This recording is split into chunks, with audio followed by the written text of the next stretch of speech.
भैया हम गीतकार शक्ति सूर्य आप सब भोजपुरी श्रोतागण के प्रणाम करतनी। जैसन कि आप लोग के पता बाटे हम अपना चैनल पर फुल फ्री सॉन्ग का वीडियो अपलोड करत रही ना, तो आज एगो लेके आइल बानी बीरा सॉन्ग बहुत जोरदार गुंजन सिंह की ट्रैक पर बाटे। ये बदरा एल्बम का नाम बाटे। तो अगर आप हमारे चैनल पर नया आइल बानी तो चैनल के सब्सक्राइब कर ले, ताकि इस तरह का वीडियो का नोटिफिकेशन सबसे पहले आप तक पहुँचे।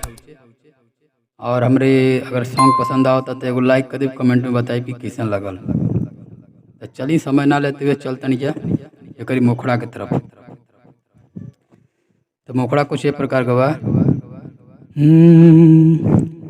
ए बदरा एगो मानो हमर बतिया,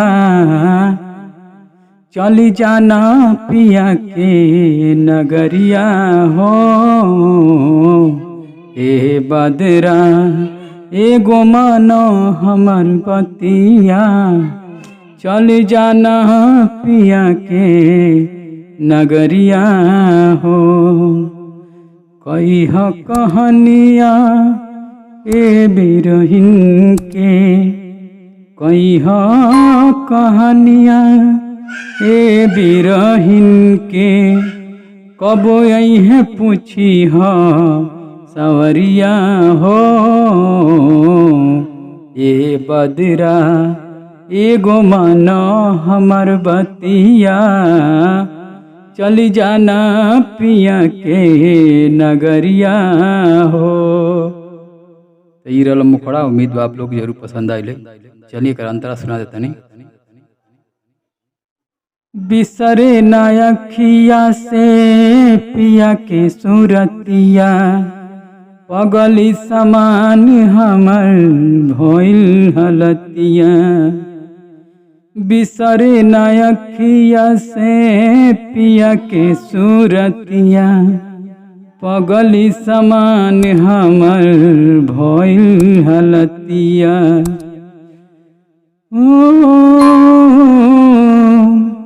जब से गईले हमके भूलैले, जब से गईले हमके भूलैले, लिहल ना कोनो खबरिया हो। ए बदरा एगो मानो हमर बतिया, चल जाना पिया के नगरिया हो।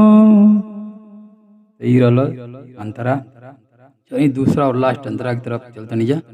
यहाँ जहाँ सिंगर लिखल हो आप सिंगर भाई अपना नाम डाल सकते हैं।